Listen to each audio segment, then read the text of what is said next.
I noticed during this recording that unfortunately my main recording had failed and I'm on the backup, so if I sound a little weird this week, that's why. Hopefully it won't sound that bad in the edit, so we'll see.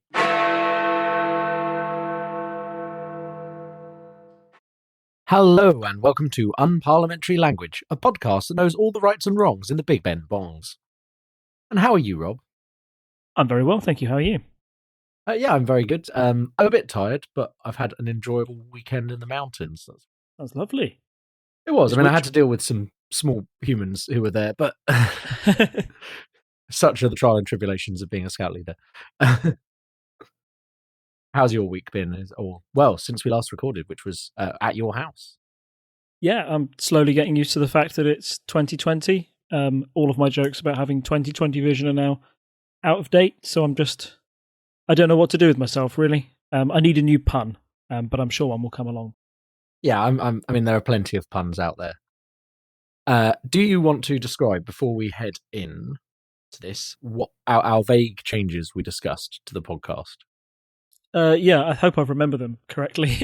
Well, I mean, it was your idea, so yeah. What you say now is gospel, clearly. No, that's all right. So the idea is we're going to keep the headlines, but not make them Patreon exclusive. Just have a couple of headlines, hopefully a bit snappier and a much more casual look at them. I think we want to keep this podcast topical, but we also want to make sure that it has a bit of longevity. So I'll try and just pull out the biggest stories, so that can act as kind of like a time capsule if you're looking back. And then heading on to our main story, we will focus on something that's in the news, but I'll try and take a bit more of a historical perspective on it as well, and do more of a political theory behind the news at the moment before delving into it. And fingers crossed, we'll keep it all under an hour as well. I'm trying to make it a bit snappier as well. So those are the main changes for 2020. Let's record one and see if any of that is true. Yep. Let's try and be snappy. We started a little late, but I'll keep it on the time. We'll see where we get. So moving on into our headlines, our first story, which we've already alluded to, is Big Ben must bong for Brexit from the Express. Yeah, this is the mad story. In my opinion, it's mad anyway, that the Conservative MP, Mark Francois, who's the little gnome-looking one, if you've ever seen him in the House of Commons, he said that he tried to add an amendment to the latest Brexit bill that said Big Ben must go off to 11 p.m. when we leave the EU on January 31st to sort of signify our freedom. The PM then turned around in an interview he did with the BBC and said, first of all, it was voted down in Parliament, so people rejected it, and then the PM said, we couldn't even do it if we wanted to because it would cost £500,000. And that figure seems like a lot, but if I just go to this BBC News story, which I will whack in the old show notes, there's a story about would the Brexit bongs actually cost £500,000? And part of that is that they would have to install a temporary floor that would cost $120,000, and the delay of the conservation work can be up to $400,000, based on an estimate of about $100,000 a week. There have been some people saying that it was a lot cheaper when they actually went bong for New Year and such, and in Remembrance Sunday, because Big Ben and the Queen Elizabeth Tower have been under renovation for quite some time. Back then it cost about $14,000 to do it. So a lot of people are saying, why is it such an inflated figure? The reason behind it, says Parliament, is that these things were planned well in advance. They were taken into the scope of the project, so that's when we knew people would be off. And also the work on the floor started after New Year's Eve. So they've just taken it all out. So we'd have to put it back in again in order to ring the bells. Quite reasonable, you'd think, or at least I would think that, we can't do it then. But no, they won't take no for an answer. And a fundraiser has been set up called Big Ben Bongs For Brexit that is trying to raise the £500,000 target. Currently, it stands at £263,685. That's on January the 19th. Obviously, they have a deadline of January 31st to raise the money. So at the moment, it looks like they're on target to get the money. And they've got about 13,500 donors. The big point about this is that it's kind of, well, I said at the start, I think that it's mad. I think Boris Johnson has come back saying even if they raise the money, they won't be able to do it in time, and that there's little point. But it does seem to have hit on a cultural nerve around Brexit, and personally, I think it says a lot about the climate of politics that we've created around Brexit and how this continues even after we're actually leaving the EU. It's a good case study in the fact of somebody wants to do something that seems quite simple in principle and is quite populist, and then a bureaucrat comes back and gives quite a sensible answer saying, no, you can't actually do it, it's just not in our plan. Maybe we could do it, but it's highly inconvenient and would cost us a lot of money. To which the populist, in this case Marc Francois, has, said, oh, this is just another attempt by the liberal elite to thwart our Brexit bongs. This is, it takes on that tone, which I think is entirely unnecessary. It's inflammatory. It brings up a lot of conflict that, as we kind of agreed in our last episode about, the election on Brexit, a lot of people just wanted Brexit done with. Why are we trying to open up these old wounds? And I think the reason they're trying to open up these old wounds is that some people just are in it for the fight. They like to have somebody to shout at and blame. They like to blame bureaucrats for something. And without the EU, then why not have a shout at the renovation department of Queen Elizabeth Tower? I mean, I did legitimately hear someone say this weekend, oh, on February 1st, we'll be able to change all this. And I'm like, nothing's that quick. So I think, there's still a certain mentality going on. I think you didn't touch on one thing I heard soundbite was Rees-Mogg made some kind of, it was like, he didn't say, yes, we're going to do it and go against Boris, but he did say something along the lines of, they've got this community spirit. It's good to see people like raising money for this and not coming out of the taxpayer's pocket or something along those lines, basically, which is very Rees-Mogg. And then the other thing is, kind of related to this, I suppose, I saw that Boris is giving a timeline to his cabinet, saying by this, you need to be delivering like useful policies for Brexit by this date. Otherwise, there's going to be a massive reshuffle, which could be interesting because some of his more senior cabinet ministers are kind of arch Brexiteers, and will they actually provide something of use and not just Big Ben bonging for Brexit? So watch this space, I suppose. On the other side of the news, something a bit more lighthearted from the Mirror. Queen orders a hard Megxit. This is the other big news that's been dominating the front pages, particularly the tabloids. The news that Harry and Meghan decided that they want out of the royal family, they want out of royal commitments, and as such they will, step away from the UK and go and live in Canada.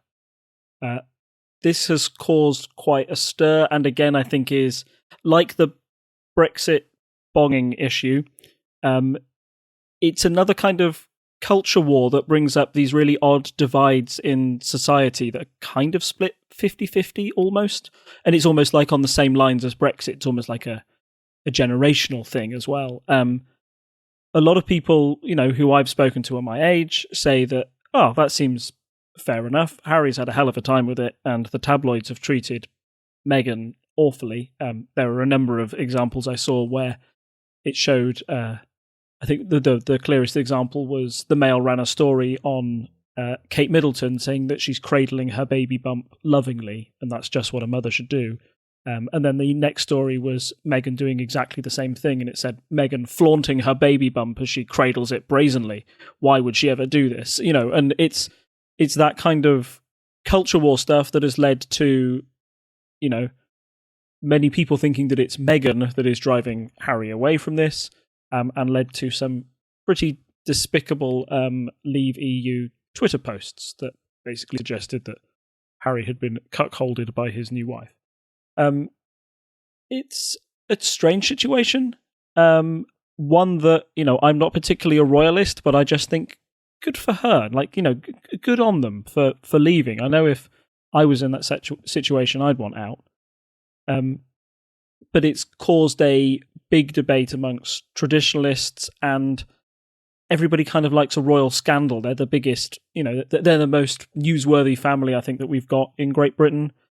Anything that happens, particularly somebody wanting to leave, is always going to cause a stir and front pages. And it's just today that we've learnt the terms of what the papers are calling the hard Mexit. So, I mean, I'll just jump in here and mention that I quite liked... So we're going to discuss the terms. So one of the things is, we initially thought, based on what we'd heard, that, or at least the papers were speculating, that this would be kind of, they'd step down a bit, they'd still be officially royals, but they'd be doing less.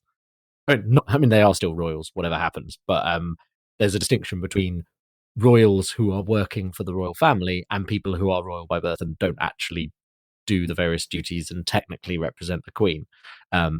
So essentially, they're going to, by stepping down, they're going to give up their HRH titles, which stands for His or Her Royal Highness, because they're no longer officially representing the Queen. I mean, they've said that obviously they're still going to do everything as they would before. Like, they're not going to suddenly be like, "Oh, we hate you, Queen." Yeah, that's the thing that's going to happen. And the amusing thing I saw about this was Meghan and Harry to lose HRH titles announced by Prince Andrew. Yes, is not what we would have expected following all the scandals that have been going on. Precisely. I mean, that was the other thing, wasn't it? That's kind of maddening, that the tabloids seem to take greater issue with a young couple deciding that they didn't want to be bullied by the tabloids, and the tabloids didn't take so much issue or are not banging the gong now about the Prince Andrew Jeffrey Epstein scandal, which has rolled on and is still yet to be resolved. It was perceived that Andrew got a bit of a slap on the wrist for that. Meanwhile, Harry and Meghan are, being thrown out and are not going to have, they're going to have to pay back the 2.4 million for the renovation on their house. They won't be, they will be financially independent, which is something that they said they wanted to do themselves. So they won't be, they won't have taxpayer money for that. But still, people, feel that's a little controversial. And there are particular issues about security arrangements in Canada. Who's going to pay for that? That's still yet to be described. And some people are saying that... Because I imagine the Canadian government won't want to pay for it. So. Yes, I know that Justin Trudeau came out and said, look, you're going to have to, if it's a state visit, we'd cover that cost. But if you're going to live here and it's a permanent thing, then you're going to have to work out your own arrangements. So, yeah, there's still a lot to be worked out. And I think maybe partly the reason it blew up like it did was the announcement was quite sudden. And it didn't come from the royal family first. It was something that Harry and Meghan announced of their own accord, and then left the royal family to pick up the pieces. So I think that is one reason it has caused the scandal that it has. But it's been quite a nasty fallout in the tabloids, and yeah, these people that were, in my opinion, abusing Meghan and really having a go at her are now saying, why are you running away? Why won't you face up to us? And I kind of go, it's fair enough. If I was getting that. I think it was best described as, we the papers have been taking them, moaning about for ages. Well, how dare they leave? Like, well, obviously, like, wouldn't you? Yeah. Yes, yeah, precisely. So yeah, those are the two big headlines, and I think they're both quite, I think it shows like the depth of the culture wars. I think that it sounds bizarre, but I'd almost say that if you voted for Brexit, you were probably on the royal family side, and if you didn't, you're probably on Harry and Meghan's side. It's weird how these new divisions are forming in society along bizarre lines. But it all seems to have been inflated in in an atmosphere of social media and everything. You've got to pick a side. It seems. There's nobody shrugging their shoulders at these two stories. Yeah, I think politics is going to take some time to recover. I mean, we're still going through Brexit, as we know, but there's these kind of splits are more obvious than they were in the past, and it's interesting when you tend to assume people agree with you on most things, and that these have been, as you say, issues that split people down the middle, which is interesting because suddenly you're like, oh, half the country doesn't think the same way. So moving on to our main story tonight, we alluded to it in our predictions episode. Everything is starting to gear up now for the Labour leadership election. So I think you're going to give us a bit of a deep dive. Well, not necessarily a deep dive. Let me start again. So I think you're going to give us... I was laughing there. So I think you're going to give us a summary of how we got to where we are. I mean, obviously, we know about the result in the general election, but what is the process within the Labour Party? Give us a bit of background. So, as we say, with our new kind of format, this will be a bit that you can refer back to, even if we're wrong about what's exactly going to happen with the leadership election itself. So, what happened? How did Labour do things in the past? Has it always been this way, etc., etc.? Go ahead, Rob. So just a quick history. So the main person who brought in the changes to the Labour leadership election was Ed Miliband. It was one of his big legacies, and the whole reason he reformed it was to make the process fairer. So before the 2015 election, the way that Ed Miliband himself was elected was that the Labour Party was split into a three-way electoral college that exists of the PLP, the Parliamentary Labour Party. That's all of your MPs and all of your MEPs that sit in the European Union. I think all of those, just as a side note, all of the Labour EU MEPs will be able to vote in this one, but it'll probably be the last time because they won't exist after this. The second pillar was Labour members.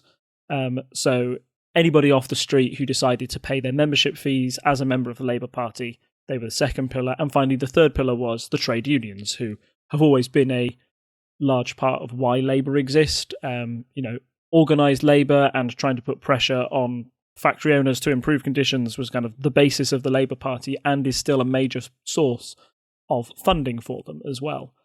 So back in the day, it seemed to make sense that these three pillars all had an equal vote all had a say on who the leader was.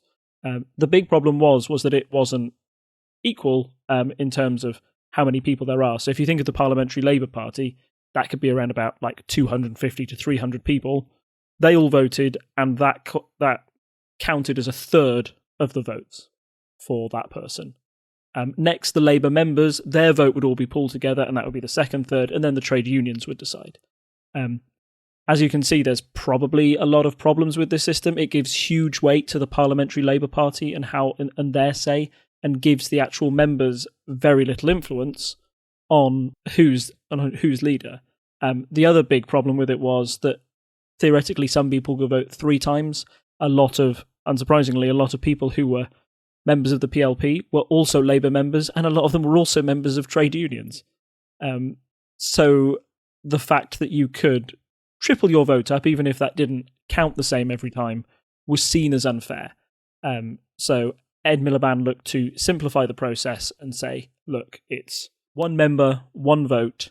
When it comes to the final ballot, the vote of an MP will count the same as Joe Bloggs off the street. And that led to quite a big change when we came to 2015. So that's how Corbyn got in, essentially? Yes. Is that what we're saying? Essentially, that's the conclusion you can draw, that Corbyn was someone the members wanted. He had all this grassroots support, but the MPs were not necessarily voting for him significantly enough. So when you removed that barrier, suddenly he came in, and that was a bit of a surprise, but actually in retrospect, not so much of a surprise because the system had changed and that was the view of the membership at the time. Yeah, you could almost argue that 2015 was this huge release valve of people who'd been members for a long time, but felt that the Parliamentary Labour Party held very different views to the average person on the street. There are still some things in place to stop just anybody being nominated. So some of the things Ed Miliband kept in place was that you need at least a 10% threshold of MPs to nominate you, which can be like 22 to 25, I think it was back in 2015. Jeremy Corbyn famously wouldn't have been able to pass this hurdle if some people didn't lend them their nominations to make sure that he got on the ballot in the first place. So it meant he was one of the least supported amongst the main Parliamentary Labour Party. So when he won, that was why there was such a struggle, where people looked around and said, oh my goodness, how is he going to be able to form a functioning cabinet if there's so few people that support him from his own party? And that's why he had a quite that's why they had quite a tortuous relationship with his own party, particularly before the 2017 election and particularly after the result of Brexit, where some people within the party said that accused Corbyn of not fighting hard enough for the Remain side. That's what led to Corbyn facing a leadership election a year in to his own control of the party. So that's how it led to a Corbyn victory. It also allowed for a far greater grassroots campaign and use of social media. I remember back in 2015, it was the first time I'd ever seen Facebook posts where everybody was comparing the candidates. All of them were kind of geared to make Jeremy Corbyn look great. And the thing that Jeremy Corbyn had in his favour was that he'd been so outside of the norm of the Blairite government and Ed Miliband's cabinet. He had none of he'd never voted for an austerity policy at all. He'd always, he'd been against the Iraq war. His voting record seemed to make him a clear choice for somebody who would take the Labour Party in a new direction. And he was really able to, jump on that momentum, pun intended here, because he was backed by, a social media group in Momentum, a pressure group that was able to use their tactics to get a great groundswell of support and allowed more members to join the party. The other thing was that now the members' vote counted just the same as an MP's. There was a real incentive for you to join the Labour Party and make a difference. And there was a lot of talk about these new so-called £5 members who could just join for, you can join for as little as £5 so you can have a say in this election. And you can make history. And a lot of people were inspired to do that. And it saw a huge boost in Labour membership. And for a time, you could say they were the only political party that really had a massive groundswell of support in an era where, in the early 2010s, party membership had been dwindling. And a lot of people just felt that you voted for politicians every 4 to 5 years and that was it. There wasn't much point being a member of a political party. So the seemingly innocent change that Ed Miliband made had a lot of influence on the direction of the Labour Party as we know it, and maybe the direction of the country. If you've seen that it's only taken 5 years from a Corbyn leadership election to we're now 2 elections down the line, and a referendum has happened in that time, and the country has changed an awful lot. It's interesting that the £5 members are called that because I believe the Lib Dems are between £4 and £5 for normal membership. I don't know the cost of a Conservative membership, I don't know the cost of the other parties, but I imagine just being a base member is probably around £5 for all of them because that's kind of a get in, show your support. To the best of my knowledge, all Lib Dem members get to vote on their leader, as do all Conservatives after it's gone to the party, which happens after they get it down to 2 people, as we saw earlier in the year. So it's interesting that it's because of the fact that you could have a say on Corbyn that the £5 membership was important because, it's the 2 factors you mentioned, but it's interesting that created such a thing, whereas people didn't feel that about other parties where you can also be involved in choosing the leader, but they are all a bit different in how they do things. Yeah, I think if you look at the widespread appeal of the Labour Party, they are the second party in British politics, so they're going to get more of an influence than the Lib Dems, I feel. And secondly, if you look at the way the campaigning was working, the use of social media, targeting the young, I think it's fair to say that Jeremy Corbyn had masses of support amongst younger Labour voters, and a £5 membership appeals to them more than anyone else, rather than the traditional Labour Party members that had been there through Blair and before. So I think it was a unique cocktail of circumstances that led to all those members joining up. But that is a reason why it worked far better for Labour than any other party. So as we said, back in 2015, Corbyn became leader, and then he was in a position, as we mentioned before, there was momentum. He managed to put his, people who were more aligned with him and less Blairite into various positions of power within the Labour Party. How did that change things, and how does that affect the system that we're going to be using for this upcoming leadership election? Yeah. So it was back in 2018 when all those important votes happened for the National Executive Committee. And once again, we saw the power of momentum and online campaigning, talking to the members that had joined back in 2015 and saying, here are our Jeremy Corbyn endorsed 9 people we would like to put in positions of power. There hadn't really been that sort of organisation machine before. You can write letters, but there's a lot of, infighting, and people who would actually bother to vote on the National Executive Committee are probably pretty high up in the Labour Party, and have to be you have to be very invested to vote on something that internal. It's very inside baseball.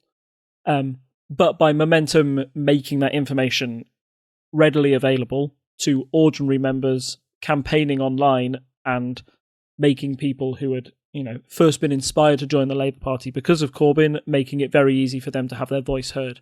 Again, the JC9, as they were called on Twitter, were voted in by a landslide. I think the only person who even came close was Eddie Izzard, who ran as an independent candidate, and he fell a good 2,500 votes behind somebody who was part of the JC9, but then said something that they didn't quite agree with, so they bopped him off the list at the last minute, but he still got in because not enough people had heard the message, I think. So with all of that, with all of those people in power, it now meant that from 2018 onwards, the internal working of the Labour Party is all very pro-Jeremy Corbyn. 2018 is an important date to remember as well, because it's just after the 2017 election, where Corbyn had been perceived to be a massive plus in that election. That was the reason he was able to, cause a hung parliament. That was the reason he was able to stop Theresa May. Corbynism was the thing that you had to invest in, and the centrists and those on the soft left were consigned to the dustbin of history, essentially. This was the new wave that was going to take over the party and lead them to a bright new future. As we know, that didn't quite happen now, but it means that whoever gets in, if that person really supported Jeremy Corbyn, they're going to be absolutely fine within the National Executive Committee. But if somebody outside of that, they will face an internal struggle to try and get that direction of the party, working as they want. There has been a lot of debate after the election about why Labour lost. Was it because of Corbynism? Was it because of Corbyn himself? Or was it because of Brexit? One of those things, Brexit, is off the table now, so it doesn't matter. The next thing, if it was just about Jeremy Corbyn, then that shouldn't matter, because Jeremy Corbyn won't be standing in this election. So now the big question was it the policies of Corbynism that made him so popular in 2017, or did the party go too far in the 2019 election, too far to the left, and they have to step back if they want to win another general election? Those are the big questions that are within the Labour Party right now, and will be made more difficult. It would make somebody, if the centrist wins, they'll find it harder to move the party back to the centre if they have an internal committee that is determined to be faithful to the Jeremy Corbyn way of doing things. So one other question. So we have Corbyn was leader and is stepping down and will be replaced by this leadership election. Before we discuss all the mechanics of that, what's happening with the deputy leadership position? Because Tom Watson famously stepped down just before the general election, which leaves that post currently vacant. I don't think it's been filled. Yes, that's right. So Tom Watson, quite famously, was a little controversial during the Corbyn administration, particularly towards the end, and particularly over the scandal over anti-Semitism within the Labour Party. He became quite outspoken, where Jeremy Corbyn wasn't seen to be speaking up about that. Tom Watson decided to speak up on his behalf, and that led to many people accusing Tom Watson of causing a rift in the Labour Party. It's probably the job of the deputy to represent a different faction to the leader. You want to try and keep this broad church together. And particularly a Labour leader who wins the upcoming election, they would be better off if they were able to keep those who, keep a momentum happy and those within the centre happy as well. You're going to need a united Labour Party if you hope to defeat the Conservatives at the next election. So we've got 5 candidates, Rosia Allen-Khan, Richard Burgon, Dawn Butler, Ian Murray and Angela Rayner. Those are the ones that have basically had all of their nominations in from MPs.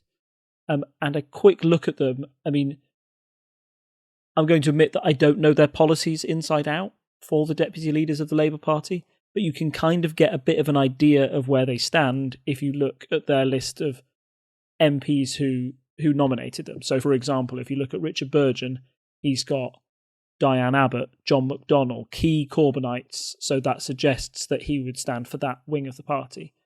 On the other hand, you've got Angela Rayner, who's got the Ed Miliband's in her corner. Andrea Eagle as well has nominated them. That suggests a far more centrist part of the Labour Party. And at the moment, Angela Rayner is the one who has 88. Let me just check my numbers. Yeah, she's got 88 people who've nominated her, making her the clear front runner.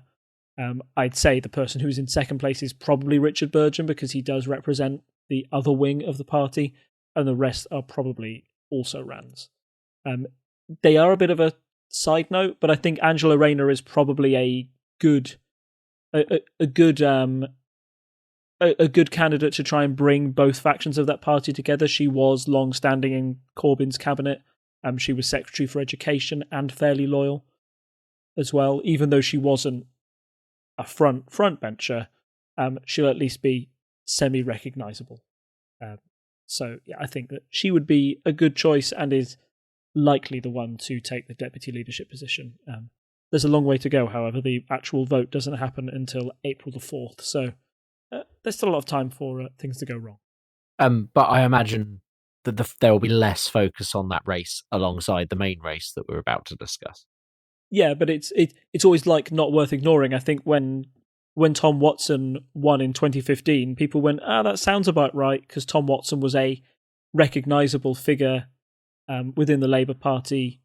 You know, he was, I think at the time he was running a campaign about, it was the MP sex scandal that he was involved in, and was quite, a forerunner, somebody who was getting themselves in the news, and people thought it was quite a sensible choice. 5 years later, nobody could have quite predicted the split there would have been between the leadership when he got elected, or how unpopular Tom Watson would be. I remember that there were was it trending on Twitter once? I think it was get rid of Tom Watson, but got trending on Twitter, and it really showed that there was a movement from somewhere to try and get rid of him. And on the eve of the election, there were rumours that the PLP were going to deselect him, or at least abolish the position of deputy leader, just to make sure he didn't cause any trouble, and he essentially stepped down before that could happen. So yeah, it seems inconsequential now, but in 4 years' time, it could be very, very important.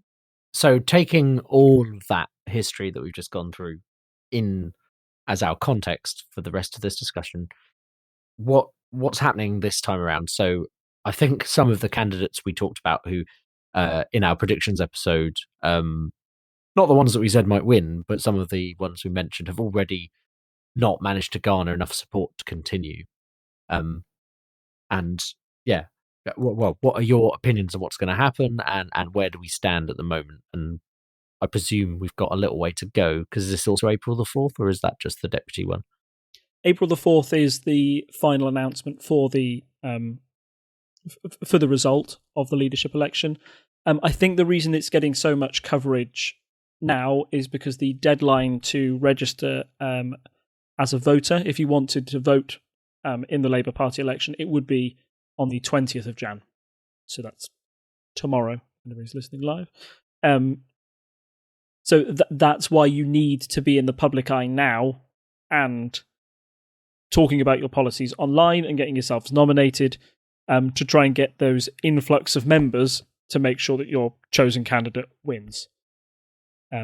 Which is something that would have never had to have happened before 2015, but now the votes of the members are the most crucial. You can't rely on being popular within the party and knowing that 1/3 will likely bump you up, even if you garner the support of about 40% of Labour members. No, you definitely need a big majority amongst members of the Parliament, of the wider members of the Labour Party.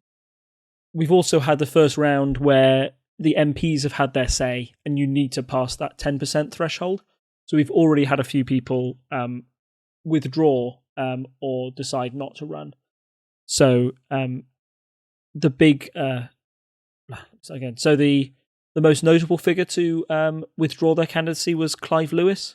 I was just going to say he's the one I was thinking of. He's the one we mentioned where I was like, the only thing I know about him is this photo of him that keeps appearing on the BBC website. So I'm not necessarily surprised. Yeah, he made headlines before he withdrew as a candidate, saying that he wanted to have, if he was made Labour leader, one of his policies would be there would be a referendum on the royal family and if they should still be a thing.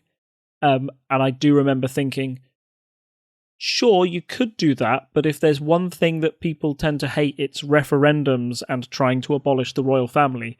I really don't think that's going to be a vote winner amongst Middle England, Northern England, like that. It seemed quite bizarre, and it made headlines for all the wrong reasons. So I'm not surprised that he, only got 5 MPs to nominate him and then fell out. So that's the first hurdle. We also had one Barry Gardner, who was an old Corbynite, another Corbynite that could have led, that said he was very, very interested and at the last minute pulled out. So we've down to our final 5, which includes 4 women and 1 man. So we've got Rebecca Long Bailey. She's we'll maybe go through, if there's time, we'll go through in more details what their policies are and where they stand. But you've got Rebecca Long Bailey, who is the most Corbynite of the candidates. Then to go against her, you've got Keir Starmer, who's centre to soft left and was the former shadow Brexit secretary. Then we really have the also ran. So you've got Emily Thornberry, who was a big part of the Corbyn cabinet and pretty much had every role under the sun, as far as I can see. Secretary of State, Foreign Secretary, shadow Brexit secretary, shadow Defence secretary. Another Corbyn loyalist, but I don't see her standing the test of time when the Corbynites will have to go behind Rebecca Long Bailey. You've then got Lisa Nandy and Jess Phillips, who are both... They're really interesting as candidates. They represent another wing of the party entirely. Jess Phillips is probably the one that stands out to me more. There was an article on the BBC, actually, that I read today that said, when can you be too honest in politics? And they were talking about a recent interview Jess Phillips had done where she said, look, I'm going to have to say some things that the members aren't going to like to hear, but I think this is how you go and win elections, and this is our path to winning in 2024. Should politicians say that, or should they be more like trying to unite the party rather than dismiss it? It's a tough call, but she's certainly one that has made headlines, even if I don't think that she will eventually win. So I think you are looking at the 2 front runners, it being a straight fight between Rebecca Long Bailey and Keir Starmer. And if you were to put money on that right now, I'm assuming Keir Starmer, or do you think it's too close to call? So if I go down to a few polls have been taken on what's going to happen, and again, as I remind you, it's really early days in this competition. There's a long way to go. The noise coming out of it is that, so they've done, the way these opinion polls work is they do who your first preference is, and then they take into account that, right, if there's a final round between the top 2 that we've polled here, who would you choose between? The actual election isn't quite out like that. They knock out the lowest candidate each time and then redistribute the votes. But it's not a bad way of doing it. We've got 2 from YouGov that suggest Starmer would beat Long Bailey in the final by about 60% to 40, or the one most recent poll was 63 to 37. However, Survation did a survey of 3 times the size of YouGov's, and that suggested that Rebecca Long Bailey would win by 51% to 49, which, huge if very true. Very close, yeah. Huge yes, if true. Yes, yeah. but shows how split the party is down those lines. When Corbyn won, it was the first time ever that anyone had been voted in on the first preference voting. Hardly anyone got over 50%, but Corbyn walked it, and at least there was a feeling amongst the members, if not the party, that this was the choice that the members wanted. if the vote was that close between Long Bailey and Starmer, then you could see a severe split, whichever way the vote goes. Secondly, I think polls like this coming out seem to reiterate the need to join the Labour Party. Like I said, it wasn't a factor before 2015, but I've been in casual conversations with people who've said, like, who weren't really invested in politics before, saying, yeah, I'm thinking I might join the Labour Party so I can have my say to make sure X wins or to make sure the other person doesn't get in, because they've seen the effects that Corbyn had on the last 5 years of politics. When I say that, I'm not blaming Jeremy Corbyn for everything that's happened in the past 5 years, but it's been quite a roller coaster ride, and he's been quite a controversial leader. So I think people are determined to get it right this time, or at least get their preferred candidate in. Whereas last time they thought, it doesn't really matter. Particularly those, I feel the people most likely to rejoin the Labour Party now are those who drifted to the Liberal Democrats in the 2019 election, those who felt that Labour wasn't pro-Remain enough. Now that conversation's over, they can rejoin the Labour Party with, that much fear of Brexit being spoken again in that manner again. So yeah, it's that newfound focus on getting membership in here now. That's why it's the big story at the moment, and why it's mattered more than ever. I think the next thing is that everybody's got to be ready for the Twitter campaigns and the need for a good social media machine. You won't be able to win without that. I don't think the fight there has really begun. We're very much in the feeling out stages, seeing who's going to pull the first punches. There have been a few interviews that have happened on Andrew Neil's show, I know, particularly with the candidates that haven't been leading the way. But we've had a few sound bites from the front runners. I think the Rebecca Long Bailey appears to be the one making the most headlines, maybe for the wrong reasons. I think she said that she wouldn't change, she gave a score. She was asked to give a score for the Corbyn campaign that lost the 2019 election, and she scored it 10 out of 10, which is great if you're a loyalist and shows that you're very loyal to him. But it seems a bit detached from reality. I mean, if you lose, there's got to be something wrong with the campaign. Yes, it's got to be less than 10. Yeah, yeah. I mean, you could generally agree with the campaign and the point of it, but if you lost, whatever happened, something was wrong. Even if people say it's all because Corbyn, people have lost faith in him, well, then you focus your campaign on something that isn't him. So yeah, that's a bit weird. I hadn't heard that comment. I know she's been making headlines quite a bit recently, but yeah, it does seem like for all the wrong reasons, as you say. Yeah. The only other one that caught my eye as well was that Momentum, the group we've been talking about that had a big influence, they polled their internal members to see which potential leadership candidate Momentum as a group would support. However, on the ballot paper, they didn't put everybody's names. They just said, we will be supporting Rebecca Long Bailey. Do you agree? Yes or no? That was fairly controversial for a group that is meant to show democracy and let everybody have their say. Just giving you a choice of one candidate maybe wasn't the wisest choice. Also, even though that passed with 70%, I believe, that actually voted for yes, it was only about 18% of Momentum members even bothered to respond to that ballot. So it might not be a foregone conclusion that everybody in Momentum is voting for Rebecca Long Bailey, but it's headlines that once again feed into a Corbyn narrative, I guess, that is at the moment seemed to be negative, particularly after the 2019 election. I think people would want to distance themselves slightly from that way of doing things and find a new way to tackle Boris Johnson's Conservative Party.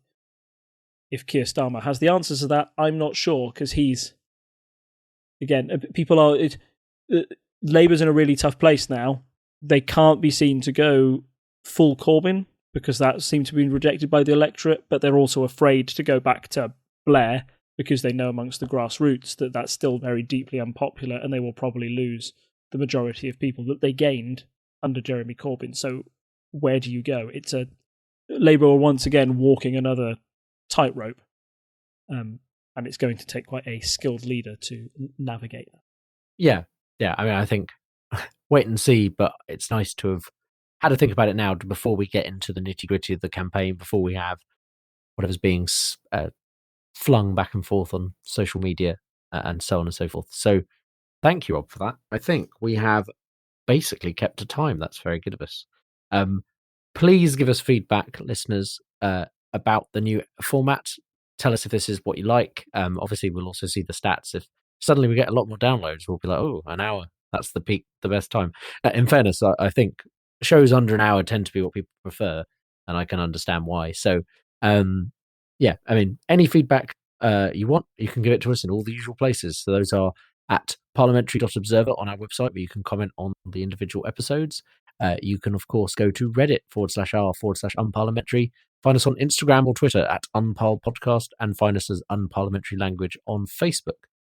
If you like what we do and want to support us and hear more of Rob's commentary, and I'm sure we'll come up with some alternatives to giving you the news as a patron-only bonus, you can go on to patreon.com/TTSS and throw a little bit of money our way to cover the hosting, adding new microphones in, paying for software we use and all that kind of stuff.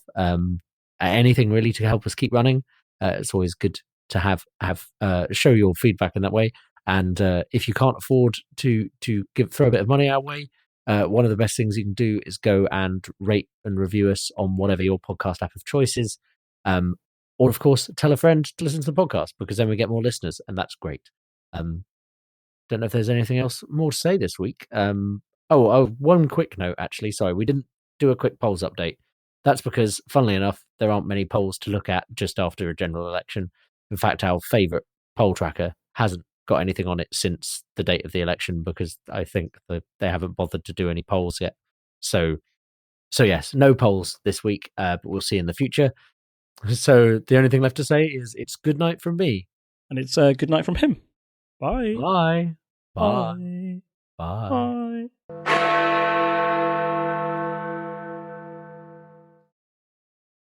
I do not know. I cannot find it.